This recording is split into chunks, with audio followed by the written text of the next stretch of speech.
किसी सुनसान गोदाम में एक लड़के को जंजीर से बांधकर उल्टा लटकाया गया था। उसका सिर फटा हुआ था। सिर से टपकता खून धीरे धीरे एक बाल्टी में गिर रहा था। क्यों टॉर्चर कर रहे हो मुझे? कौन हो तुम? मैंने तुम्हारा क्या बिगाड़ा है? तभी किसी के कदमों की आहट सुनाई दी। वो लड़का एकदम ठिठक गया। उसके दिल की धड़कनें तेज हो गई, क्योंकि उसे पता नहीं था कि ये उसकी मौत की आहट है या आजादी की। तुम जो भी हो, मुझे जाने दो। लेकिन वो जो भी था वो उसके पास आया। उसने वो बाल्टी उठाई और उसका सारा खून उसके मुंह पर दे मारा। बस करो, मुझे जाने दो। तभी लड़के का एक जोरदार वार हुआ और उसकी आंतें धक्के से बाहर लटक गईं और खून फिर से बाल्टी में जमा होने लगा, लेकिन इस बार कहीं ज्यादा तेजी से। लेकिन जितनी तेजी खून की थी, उससे कहीं ज्यादा तेज थी उस लड़के की चीखें। इससे अच्छा मार डालो मुझे, मार डालो। और उसके इतना कहते ही उस शख्स ने उस लड़के को पकड़कर उसका सिर उस बाल्टी में डाल दिया। कुछ देर झटके खाने के बाद उसका शरीर शांत हो गया और उसकी अपनी ही खून में डूबकर मौत हो गई। 2 रात बाद की बात है। पुलिस स्टेशन की घड़ी में रात के 1:30 बज रहे थे। पूरा थाना लगभग सुनसान पड़ा था। इंस्पेक्टर अपनी आंखें बंद किए हुए कुर्सी पर बैठा हुआ था। बगल में 2 हवलदार कुर्सियों पर सिर टिकाए खर्राटे मार रहे थे। तभी किसी के तेज कदमों की आहट आई। इंस्पेक्टर चौकन्ना हो गया। उसने इधर उधर देखा। तभी एक लड़की हड़बड़ाते हुए अंदर दौड़ती आई। अरे क्या हुआ? कौन हो तुम? साहब, मेरा भाई परसों मुंबई से पुणे के लिए निकला था, लेकिन अभी तक घर नहीं पहुंचा। अरे घबराओ मत, किसी दोस्त के पास गया होगा, आ जाएगा। नहीं, आप समझ नहीं रहे, या शायद समझकर भी समझना नहीं चाहते। क्या मतलब? मुंबई पुणे रोड पर हर दिन कोई न कोई गायब हो रहा है। क्या आपको पता नहीं? खास तौर पर बस से सफर करने वाले लोग। कुछ बहुत गलत हो रहा है वहाँ, और आप लोग कुछ नहीं कर रहे। हमें पहले भी ऐसी शिकायतें मिली हैं, लेकिन कोई ठोस सबूत नहीं मिला कि यह सब कौन और क्यों कर रहा है। पता लगाने की जिम्मेदारी आपकी है। आपको हर हाल में सच्चाई का पता लगाना होगा। अगर हिम्मत है तो आप भी बस में सफर करके देखिए। ठीक है, मैं कल खुद उसी बस में सफर करूंगा और पता लगाऊंगा कि यह सब कौन कर रहा है। इंस्पेक्टर ने अगली रात उस बस में सफर करने का वादा किया, लेकिन अभी इस रात का सफर तो बाकी था। एक और हादसा होना बाकी था। रात के 2 बजे बस मुंबई से पुणे की ओर बढ़ रही थी। यार चल, आज भी वही रास्ता पकड़ते हैं, शॉर्टकट से जल्दी पहुंच जाएंगे। पर सुना है उसी रास्ते पर लोग गायब हो रहे हैं। अरे फट्टू ये सब अफवाहें हैं। गायब कैसे हो सकते हैं? कहीं रातें रंगीन करने गए होंगे। वैसे भी तुझे पता है, इस लास्ट वाली बस में सिर्फ नशेड़ी ही सफर करते हैं। बस धीरे धीरे सुनसान सड़क पर बढ़ रही थी। अचानक एक मोड़ पर ड्राइवर ने बस घुमा दी। बस घने जंगलों वाले इलाके में दाखिल हो चुकी थी। चारों ओर अंधेरा था। शराब के नशे में धूत बिल्ला और संजू, जो बस के पिछली सीटों पर बैठे थे। भाई, ये रास्ता तो बड़ा डरावना है। अब डरपोक, चल जरा हल्का होकर आते हैं। ड्राइवर, बस रोक। 1 नंबर जाना है।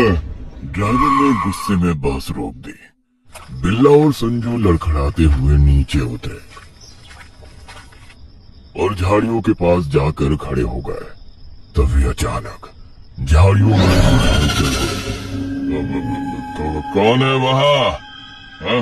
अचानक किसी ने बिल्ला का पैर पकड़ लिया। छोड़ो मुझे। बस के अंदर बैठे यात्री घबराकर खिड़कियों से झांकने लगे। संजू ने ध्यान से देखा। वो एक कुत्ता था जिसने बिल्ला का पैर कसकर पकड़ रखा था। अबे, यह तो कुत्ता है। मगर इसकी आंखें इसकी आंखें लाल क्यों है? कुत्ता अभी भी बिल्ला को घूरते हुए जोर जोर से भौंक रहा था।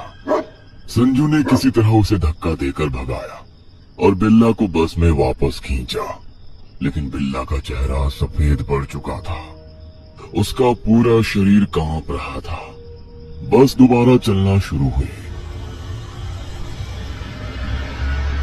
लेकिन कुछ दूर जाते ही फिर से रुक गई। दरवाजा खुलते ही एक 22 साल की लड़की बस के अंदर आ गई। अबे संजू, आज तो नसीब खुल गए। क्या माल आया है बस में। अरे भाइयों, आज तो बस का सफर बहुत मजेदार होगा। Shut up. हाय हाय, क्या बात है अंग्रेजी मैम। लड़की गुस्से में एक खाली सीट देखकर बैठ गई। बिल्ला और संजू उसे देखकर गुनगुनाने लगे। बस चलने ही वाली थी कि तभी एक और लड़की भागती हुई बस में चढ़ी। उसके हाथ में पेट्रोल की बोतल थी। भैया जल्दी चलो, मुझे बस थोड़ी दूर ही जाना है। दरअसल पास ही में मेरी स्कूटी का पेट्रोल खत्म हो गया था। कंडक्टर ने उसे बैठने की जगह दे दी, लेकिन वो उसे बेहद गंदी नजरों से देख रहा था। हाय हाय, देखो तो सही, एक से बढ़कर एक बढ़िया सवारी आ रही है आज। बिल्कुल, क्या कड़क माल है। ओए, तुम लोग अपना मुंह बंद रखो और तुम आओ, मेरे पास आओ। वो लड़की घबरा कर पहले वाली लड़की के पास बैठ गई। बिल्ला और संजू जोर जोर से हंसने लगे। तभी एक अधेड़ उम्र का आदमी बोल उठा, बेटा, इतनी रात को अकेले घूमना ठीक नहीं। तुम्हें पता है ना, इस रास्ते पर हर रोज कोई ना कोई गायब हो रहा है। गायब तो लोग बस में से हो रहे हैं। आप अपना ध्यान रखें, कहीं ऐसा ना हो कि आप भी गायब हो जाएं। अब तू भी बस में चढ़ गई है। अरे कहीं ऐसा ना हो कि अगली गायब होने वाली तू ही हो। दोनों लड़कियां थोड़ा घबरा गई। मुझे इस कंडक्टर पर शक है। मुझे लगता है यही लोगों को गायब करवा रहा है। शायद अंगों की तस्करी करता है। कंडक्टर ये सुनते ही आग बबूला हो गया। वो रमन के साथ उलझ पड़ा। दोनों में जमकर हाथापाई होने लगी। ड्राइवर ने गुस्से में एक झटके में बस रोक दी। अरे यार, बस में तमाशा मत करो। वैसे ही रोज नई आफत तैयार रहती है और तुम लोग। सॉरी। ड्राइवर अपने केबिन में वापस जाने लगा, लेकिन तभी उसकी खिड़की से एक हाथ अंदर आया और स्टीयरिंग को पकड़ लिया। ड्राइवर की आंखें डर से फटी की फटी रह गईं। उसके मुंह से आवाज तक नहीं निकली। पूरे शरीर में कपकपी दौड़ गई। लेकिन तभी बाहर से आवाज आई, अरे भैया रुके रहना, मैं भी आ रहा हूँ। ड्राइवर ने राहत की सांस ली। वो सिर्फ एक आम आदमी था जो बस पकड़ने के लिए दौड़ रहा था। वो भी बस में चढ़ गया। कुछ दूर जाने के बाद वो लड़की उतर गई। बिल्ला और संजू भी उसके पीछे पीछे उतर गए। अरे अरे, इतनी जल्दी कहाँ भाग रही हो जाने मन? अरे हमें स्कूटी में पेट्रोल डालने का मौका नहीं दिया। बता तो सही, कहाँ खड़ी है तेरी स्कूटी? लड़की ने उनकी बातों का कोई जवाब नहीं दिया और तेज कदमों से आगे बढ़ने लगी। बिल्ला और संजू उसके पीछे पीछे चलने लगे। जब लड़की और तेज चलने लगी तो दोनों ने दौड़ना शुरू कर दिया। अरे भाग क्यों रही है?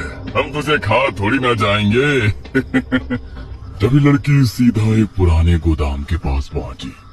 गोदाम पूरी तरह सुनसान और पेड़ों से घिरा हुआ था। देखा, हमें फंसाने की कोशिश कर रही थी, अब खुद ही फंस गई।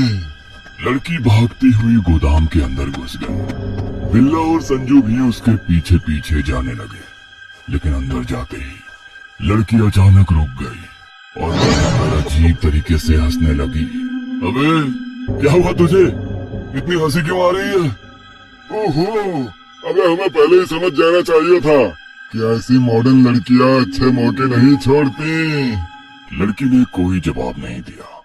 उसने मुस्कुराते हुए 2 बार जोर से ताली बजाई।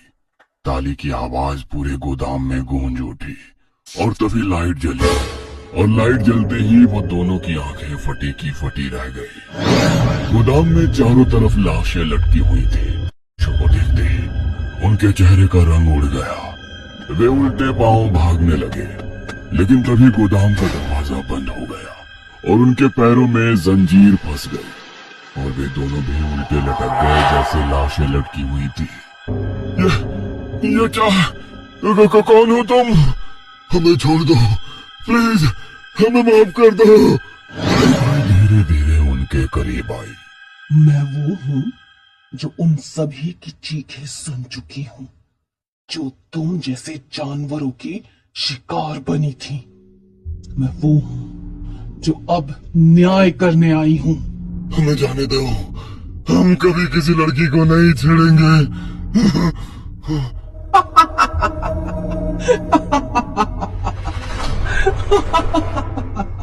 उसकी हंसी पूरे गोदाम में गूंज उठी। अब पछता रहे हो? जब किसी लड़की को बेइज्जत कर रहे थे तब क्यों नहीं सोचा? तब तो बड़ा मजा आ रहा था। उसने दोनों की तरफ हाथ बढ़ाया, तभी गहरा काला धुआं दोनों के आसपास फैल गया। बिल्ला और संजू जोर जोर से चीखने लगे। धीरे धीरे दोनों के शरीर जलने लगे। बचाओ, बचाओ, बचाओ! देखते ही देखते दोनों राख बन गए। अगली रात के 2 बज रहे थे। वही बस अपने आखिरी सफर पर थी। इस बार बस में काफी भीड़ थी। इसी बीच वही लड़की पेट्रोल की बोतल लिए बस में चढ़ी। कंडक्टर उसे घूर कर देखने लगा।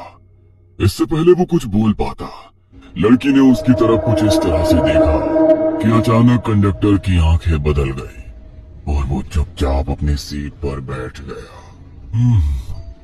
ये शायद वही पेट्रोल वाली लड़की है जिसके बारे में शिकायत मिली थी। कुछ देर बाद वो लड़की एक स्टॉप पर उतर गई। इंस्पेक्टर भी तुरंत उसके पीछे पीछे उतरा। अरे रुको, तुम्हारी स्कूटी कहाँ है? लड़की ने धीरे धीरे गर्दन घुमाई। जैसे ही इंस्पेक्टर ने उसका चेहरा देखा, उसके पैरों तले जमीन खिसक गई। कुछ महीने पहले वही लड़की अपनी स्कूटी पर कहीं जा रही थी। अचानक उसकी स्कूटी का पेट्रोल खत्म हो गया। वो पैदल चलकर पेट्रोल लेने गई और मुंबई से पुणे जाने वाली एक बस में वापस आने लगी। बस में कुछ मनचले लड़के थे जिन्होंने उसे छेड़ना शुरू कर दिया। वो डर गई और बस से उतरकर भागने लगी। लेकिन तभी अंधेरी सड़क पर भागते भागते वो किसी से टकराई। वो इंसान कोई और नहीं बल्कि इंस्पेक्टर रमन था। अरे अरे, इतनी रात को अकेली कहाँ जा रही हो? चल मेरे साथ आ, मैं तेरी मदद करता हूँ। इंस्पेक्टर ने उसे पकड़ लिया और उसके साथ जबरदस्ती करने लगा। लड़की बचकर भागने लगी और तभी एक तेज रफ्तार ट्रक आया और उसे कुचलता हुआ चला गया। तुम जिंदा कैसे हो सकती हो? मैं बदला लेने आई हूँ। इंस्पेक्टर भागने की कोशिश करता है, लेकिन तभी लड़की ने जोर से उसकी गर्दन पकड़ी और उसे हवा में उठाया। नहीं नहीं, मुझे छोड़ दो, मुझे छोड़ दो। छोड़ दूं? जब मैंने तुमसे मदद मांगी थी तब तूने क्या किया था? नहीं नहीं, मुझे मत मारो। ठीक है, जा, तुझे छोड़ दिया। लड़की ने एक झटके में बीच सड़क पर फेंक दिया। इससे पहले वो भाग पाता, तेजी से आते हुए ट्रक ने इंस्पेक्टर को पूरी तरह कुचल दिया। पूरी सड़क पर खून ही खून फैल गया।